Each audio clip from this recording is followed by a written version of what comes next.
विश्वविद्यालय अनुदान आयोग यानी यूजीसी का नया कानून इस समय पूरे देश में चर्चा का विषय बन चुका है।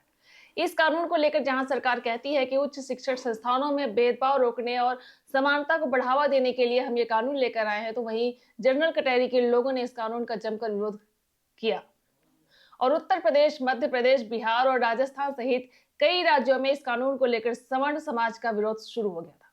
ये कोई पहला मौका नहीं था जब ऐसे कानून को लेकर देश की सवर्ण जातियों ने विरोध किया हो। यूजीसी कानून से पहले सवर्ण जातियों के लोग SC/ST एक्ट कानून को देख चुके हैं। SC/ST कानून का कुछ असामाजिक तत्वों ने जमकर दुरुपयोग किया और ऊंची जातियों को झूठे मामलों में न सिर्फ फंसाया बल्कि उनसे पैसे भी ऐंठे।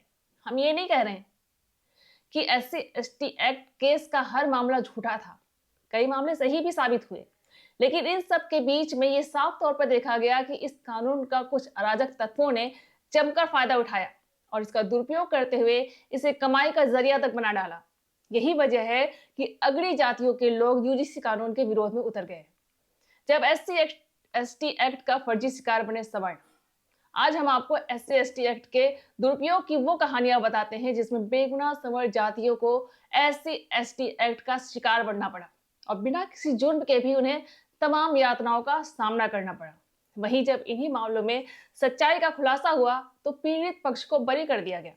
ऐसे मामलों में जिस शख्स के खिलाफ झूठे का मामले में केस दर्ज किया जाता है वो तो कानूनी प्रक्रियाओं में उलझकर लगभग खत्म हो जाता है, जबकि शिकायतकर्ताओं पर तो कोई एक्शन भी नहीं लिया जाता। आज हम आपको कुछ ऐसे ही केस स्टडीज से रूबरू कराने जा रहे हैं। तो इससे पहले हम आपको पूरी खबर बताएं, आपसे अनुरोध है कि हम देश हित में काम करने इस वीडियो को लाइक और अधिक से अधिक शेयर करें। कमेंट बॉक्स में अपनी राय प्रतिक्रिया जोड़ दें, हमारे यूट्यूब चैनल को सब्सक्राइब करें और नए वीडियोज की नोटिफिकेशन पाने के लिए बेल आइकन पर जरूर क्लिक करें। तो चलिए आपको पूरी खबर क्यों ले चलते हैं। साल 2000 में विष्णु तिवारी बने SC/ST एक्ट के फर्जी शिकार। अराजक तत्वों ने SC/ST एक्ट का दुरुपयोग साल 2000 में किया। उस वक्त विष्णु तिवारी के पड़ोसी ने अपने आपसी रंजिश में विष्णु तिवारी पर रेप के आरोप और साथ ही SC/ST एक्ट भी लगवा दिया।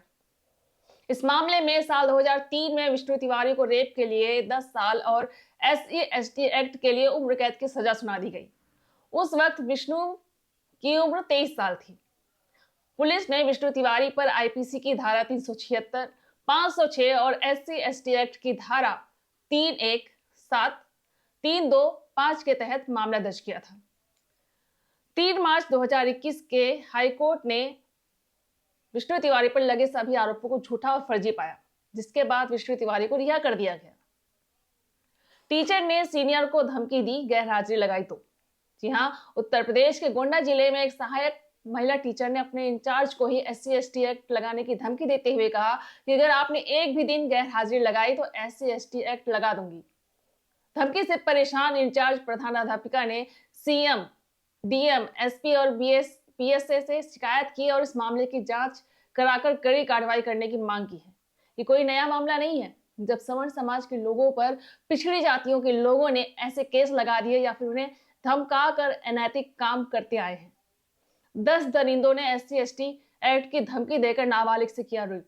जी हां, 28 मार्च 2025 को बिहार के दरभंगा जिले में 10 दरिंदों ने नाबालिग से रेप किया और उसकी अश्लील वीडियो भी बनाई। इन दरिंदों ने एक पिछड़ी जाति की 16 वर्षीय नाबालिग बच्ची को SC/ST एक्ट लगाने की धमकी देकर उसके साथ रेप किया। बहेड़ा थाना क्षेत्र के गांव में नाबालिग से गैंगरेप के आरोप में पीड़िता की मां ने 10 लोगों के खिलाफ मुकदमा दर्ज कराया। दुर्गेश पासवान नाम का शख्स नाबालिग को बहला फुसला कर ले गया और फिर अपने साथियों के साथ नाबालिग की इज्जत को तार तार कर दिया। हालांकि इतने जघन्य अपराध के बावजूद इस एक्ट का दुरुपयोग यही नहीं रुकता है। इन लोगों ने इस कानून को पैसे छापने की मशीन बना लिया। SC/ST एक्ट के झूठे 16 केस लगाकर 10 सालों में लिए 46 लाख रुपए।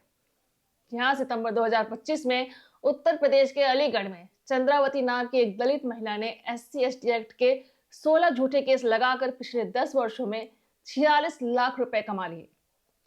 अलीगढ़ इगलास क्षेत्र में हस्तपुर गांव में चंद्रावती और चंद्रपाल रहते हैं।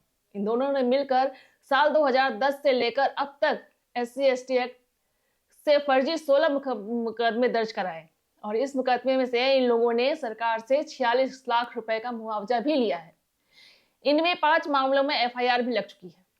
मुकदमों में आरोपित लोगों का आरोप है कि इस परिवार ने मुआवजे के लिए एक्ट का दुरुपयोग किया है। अवैध संबंधों और हत्या को छिपाने के लिए SC/ST एक्ट को बनाई ढाल।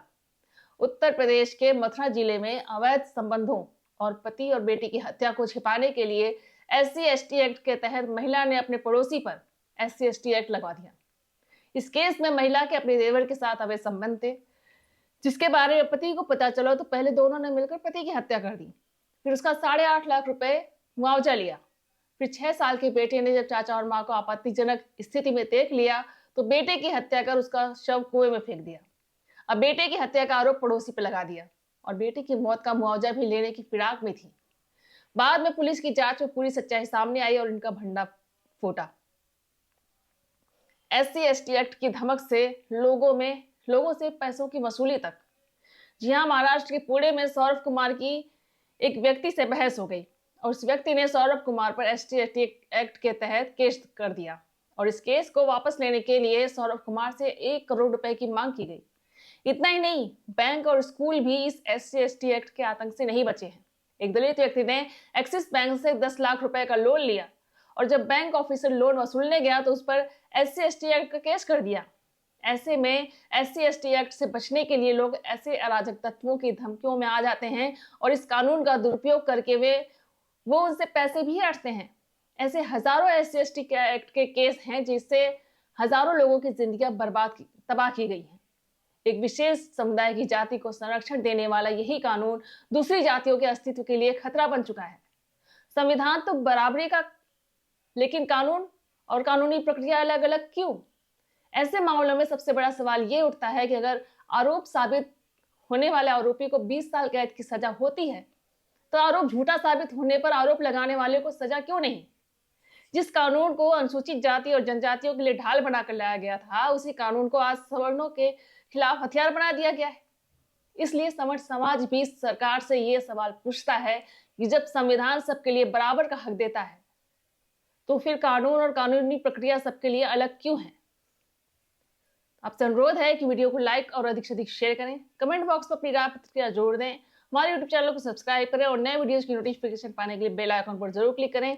बने रहें ओनली न्यूज इंडिया के साथ। बहुत बहुत धन्यवाद। जय हिंद, जय भारत।